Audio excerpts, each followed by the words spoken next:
ប្អូនដែលនិយមតាមដានអត្រាហាងឆេងតម្លៃមាសក៏ដូចជាការជួញដូរវិនិយោគដើម្បីទទួលបាននូវប្រាក់ចំណេញប្រចាំថ្ងៃបាទអញ្ចឹងសម្រាប់ថ្ងៃនេះគឺថ្ងៃទី7ខែតុលាឆ្នាំ2025បាទយើងឃើញថាតម្លៃមាសបច្ចុប្បន្ននៅក្នុងម៉ោង2រសៀលនេះគឺតម្លៃ$4,765បាទក្នុងមួយតម្លឹងចឹងយើងឃើញថាមាសមានការកើនឡើងខ្លាំងធៀបជាមួយនឹងសប្តាហ៍មុនតម្លៃតែជាង$4,700ស្ដើងទេប្រហែលជា$4,710ក្នុងមួយតម្លឹងទេបាទអញ្ចឹងកត្តាដែលធ្វើឲ្យមាសមានការប្រែប្រួលកាលពីសប្តាហ៍មុនហ្នឹងគឺតាក់ទងជាមួយនឹងភាពជាប់គាំងរបស់សហរដ្ឋអាមេរិកតាក់ទងជាមួយនឹងសភាដែលសហរដ្ឋអាមេរិកគាត់ឈ្លោះគ្នារបៀងជាមួយនឹងគណៈបកសភានៅប្រជាធិបតេយ្យហ្នឹងតាក់ទងជាមួយនឹងគោលនយោបាយកាត់បន្ថយការចំណាយរបស់រដ្ឋតាក់ទងនឹងជំងឺការឆែកសុខភាពនិងការផ្ដល់ថ្នាំសង្កូវដើម្បីព្យាបាលពលរដ្ឋអាមេរិកបាទដែលគណៈបកប្រជាធិបតេយ្យគាត់បានបដិសេធពីព្រោះថាបើធ្វើគោលនយោបាយហ្នឹងគឺធ្វើឲ្យប្រជាពលរដ្ឋសហរដ្ឋអាមេរិកនឹងមានការចំណាយច្រើនដល់ខ្លួនឯងប៉ះពាល់ដល់សេដ្ឋកិច្ចប្រជាជនប៉ុន្តែលោកដូណាល់ត្រាំគាត់ចង់សេវថវិកាហ្នឹងដើម្បីយកទៅធ្វើការងារផ្សេងដែលអត់ចង់ចំណាយជូនប្រជាពលរដ្ឋណាអញ្ចឹងទើបធ្វើឲ្យខ្វែងកំណត់គ្នារហូតដល់បិទសភាសហរដ្ឋអាមេរិកកាលពីសប្តាហ៍មុនហើយលោតបន្តដល់ថ្ងៃច័ន្ទក្នុងសប្តាហ៍នេះទៀតបាទអញ្ចឹងទើបធ្វើឲ្យតម្លៃមាសកើនឡើងខ្លាំងអញ្ចឹងតម្លៃមាសកាលពីយប់មិញនោះគឺកើនឡើងរហូតដល់$3,970ក្នុង1អោនបាទដែលយើងគិតជាតម្លឹងមាសគឺច្រើនជាង$4,765បច្ចុប្បន្ននេះទៀតគឺលោតដល់$4,708បាទកាលពីយប់មិញប៉ុន្តែបានសដកចុះមកវិញអញ្ចឹងហេតុផលមួយទៀតគឺតាក់ទងជាមួយនឹងសង្គ្រាមអ៊ុយក្រែនបាទអញ្ចឹងយើងដឹងហើយរុស្ស៊ីជាមួយនឹងអ៊ុយក្រែនកាលពីថ្ងៃសៅរ៍និងថ្ងៃអាទិត្យហ្នឹងបានវាយប្រហារគ្នាយ៉ាងខ្លាំងប្រើដ្រូនដោយរុស្ស៊ីប្រើដ្រូនទៅលើអ៊ុយក្រែននិងគ្រាប់មីស៊ីលបណ្ដាប៉ាឡេស្ទិកជាង500ដ្រូនគ្រឿងនិងមីស៊ីលជាង50គ្រាប់បាទទៅលើទីក្រុងលូវីសនៃប្រទេសអ៊ុយក្រែនកត្តានឹងហើយទើបធ្វើឲ្យភ្លើងសង្គ្រាមកាន់តែឆាបឆេះយើងដឹងហើយសង្គ្រាមនៅពេលណាដែលមានការវាយគ្នាកាន់តែខ្លាំងតម្រូវការសពាវុធក៏កាន់តែកើនឡើងទើបធ្វើឲ្យតម្លៃមាសក៏ប៉ះពាល់ឲ្យកើនឡើងខ្លាំងដែរ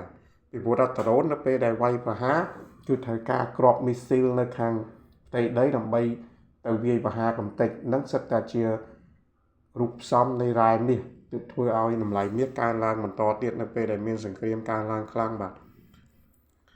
ទី2តម្លៃមាសបានរៀងហក់ចុះបន្តិចវិញសម្រាប់ថ្ងៃអង្គារនេះដោយសារលោកដូណាល់ត្រាំគាត់រៀងបន្ធូរបន្ថយអេរយាប័តគាត់រៀងបន្ទន់អេរយាប័តដើម្បីធ្វើយ៉ាងណាឲ្យសភាសហរដ្ឋអាមេរិកបើកដំណើរការឡើងវិញអញ្ចឹងគាត់ចរចាជាមួយនឹងសមាជិកសភានៅរបបប្រជាធិបតេយ្យដើម្បីធ្វើយ៉ាងណាឲ្យ open សភាឡើងវិញទៅហើយគាត់នឹងកែប្រែកំហុសឆ្គងតាក់ទងនឹងគោលនយោបាយចង់លុបបំបាត់សុខុមាលភាពប្រជាជនក៏ដូចជាការឆែកសុខភាពនិងការផ្ដល់ថ្នាំសង្កូវជូនព្យាបាលពលរដ្ឋអាមេរិកជាពិសេសជនចាស់ជរានិងជនអត់មានការងារធ្វើបាទកត្តានឹងហើយទើបធ្វើឲ្យមាសរៀងចុះបន្តិចវិញនៅក្នុងថ្ងៃអង្គារនេះអញ្ចឹងដោយសារលោកដូណាល់ត្រាំគាត់ចង់ធ្វើយ៉ាងម៉េចឲ្យបើករដ្ឋសភាឡើងវិញហើយគាត់នឹងដោះស្រាយឬក៏កែសម្រួលគោលនយោបាយរបស់គាត់ដែលចង់លុបបំបាត់សុខុមាលភាពប្រជាជនគេហៅថា Healthcare Public របស់សហរដ្ឋអាមេរិកហ្នឹងអញ្ចឹងទើបធ្វើឲ្យមាសរៀងចុះវិញបន្តិចអញ្ចឹងបើសិនណាជាយប់នេះម៉ោង12យប់គាត់បើកសភាមែនពីព្រោះតាមការព្យាករណ៍លោកដូណាល់ត្រាំគាត់ចង់ឲ្យបើកនៅក្នុងម៉ោង12យប់ថ្ងៃអង្គារហ្នឹងឲ្យសភាបើកឡើងវិញអញ្ចឹងបើសិនមកមានការបើកឡើងវិញមែនមាសអាចនឹងចុះមកវិញខ្លះបាទហើយទី2 Non-Farm Employment Change ការពីថ្ងៃសុក្រដែលគ្រោងនឹងអត់ delay ហ្នឹងនឹងអាចចេញផ្សាយឡើងវិញនៅថ្ងៃសុក្រសប្តាហ៍នេះគឺថ្ងៃទី10ហើយបើសិនបើចេញ Non-Farm ហ្នឹងមកល្អមែនអាហ្នឹងតម្លៃលុយដុល្លារអាចនឹងល្អ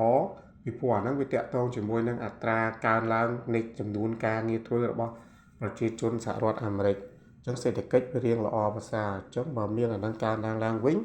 អាចធ្វើឲ្យដុល្លារល្អមាសអាចនឹងធ្លាក់ចុះមកវិញច្រើនបាទអ ចឹងយើងរងចាំមើលថាតើសភាសហរដ្ឋអាមេរិកអាចបើកបាននៅថ្ងៃស្អែកដែរឬទេហើយ Non-Farm Employment Change នៅថ្ងៃសុក្របើសិនបើសភាបើកតើវាមានភាពល្អប្រសើរយ៉ាងណាហើយយើងមើលលើ technical គឺតម្លៃមាសវាមានទំនោរអាប់ឡើងទៅរហូតដោយសារតែមានកត្តារាំងស្ទះនៃសេដ្ឋកិច្ចនឹងឯងអញ្ចឹងសម្រាប់ពុកម៉ែបងប្អូនដែលគាត់ចូលចិត្តតាមដានទស្សនាអត្រាតម្លៃមាសអាចតាមដានមើលបានហើយអ្នកដែលគាត់ជួយដូរ trading អីហ្នឹងគឺគាត់បានចំណេញច្រើននៅលើការវិភាគរបស់ខាងខ្ញុំបាទតាំងពីសប្តាហ៍មុនដែលថាមាស3862 63ហ្នឹងនៅពេលដែល Non-Farm Payroll អត់ចេញទេគឺអត្រាតម្លៃមាសនឹងហក់ឡើងមែនដោយការព្យាករណ៍អញ្ចឹងអ្វីដែលយើងព្យាករណ៍មកគឺត្រូវតាំងពីថ្ងៃសុក្រសប្តាហ៍មុនអញ្ចឹងងាកមកក្នុងថ្ងៃនេះដែរយើងក៏មាន prediction ជូនអ្នកទាំងអស់គ្នាដែរគឺសម្រាប់មាសក្នុងថ្ងៃនេះបើសិនបើកើនឡើងទៀតអាចឡើងរហូតដល់ resistance 1គឺ39.70គឺ3970ក្នុង1អោនហើយអាចលោតទៅដល់3977ក្នុង1អោនជាកម្រិតមួយខ្ពស់អញ្ចឹងបើវាឡើងហួសតម្លៃហ្នឹងដល់3980ទៅ39003980ហ្នឹងហើយ3980ដល់3985គឺយើងអាចធ្វើការ sell មាសទម្លាក់ដើម្បីយក profit បាទហើយយើងដាក់ stop loss នៅ3995អាហ្នឹងសម្រាប់គាត់អ្នកដែល trader បាទហើយចំពោះតម្លៃ support វិញបើសិនបើមាសធ្លាក់នៅយប់ហ្នឹងរហូតដល់3945សម្រាប់ support 1ហើយ3921សម្រាប់ support 2និង3895សម្រាប់ support 3អញ្ចឹងតម្លៃដែលយើងអាចទិញឡើងបានគឺសម្រាប់70បានន័យថាចំណុច70 save 0ហ្នឹងបានតែចូលផ្សារទៅគឺអត់ងាយខុសអ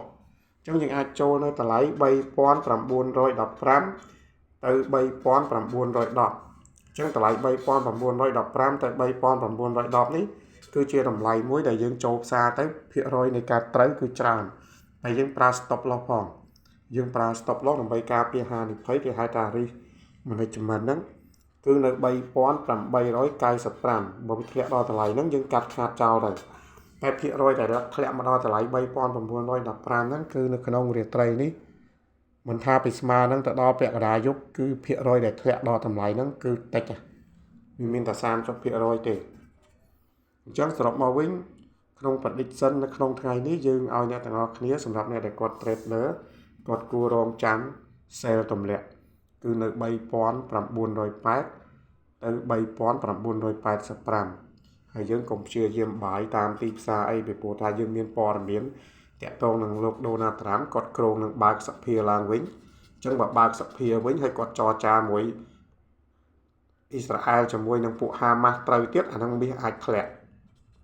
ជាជាងឡើងហើយទី2ប្រសិនណាជាគាត់បើកសភាឡើងវិញគេនឹងមានទិន្នន័យ data សហរដ្ឋអាមេរិកតាក់ទងនឹងចំនួនអត្រាការងារធ្វើរបស់សហរដ្ឋអាមេរិកថាតើកើនឡើងឬថយចុះប៉ុន្តែដូចធនាគារធំទូទាំងពិភពលោកនិងអ្នក investor គេព្យាករណ៍ថា Non-Farm Payroll ហ្នឹងគឺឬក៏ Non-Farm Employment Change ហ្នឹងគឺមានការកើនឡើងខ្ពស់អញ្ចឹងកត្តាហ្នឹងហើយដែលធ្វើឲ្យមាសអាចនឹងធ្លាក់ចុះវិញច្រើនអញ្ចឹងយើងរងចាំមើលថាតើសភាអាមេរិកបើកឡើងវិញដែរអត់ហើយ Non-Farm Payroll ចេញមកយ៉ាងម៉េចដែរអញ្ចឹងចំពោះ suggestion យើងនៅក្នុងថ្ងៃនេះគឺឲ្យអ្នកទាំងអស់គ្នារងចាំ sell មាសទម្លាក់ដើម្បីយកប្រាក់ចំណេញបាទហើយចំពោះអ្នកដែលគាត់ចង់សិក្សាស្រាវជ្រាវបន្ថែមអាចចូលតាក់ទងតាម link channel នៅខាងក្រោមឬក៏ Telegram group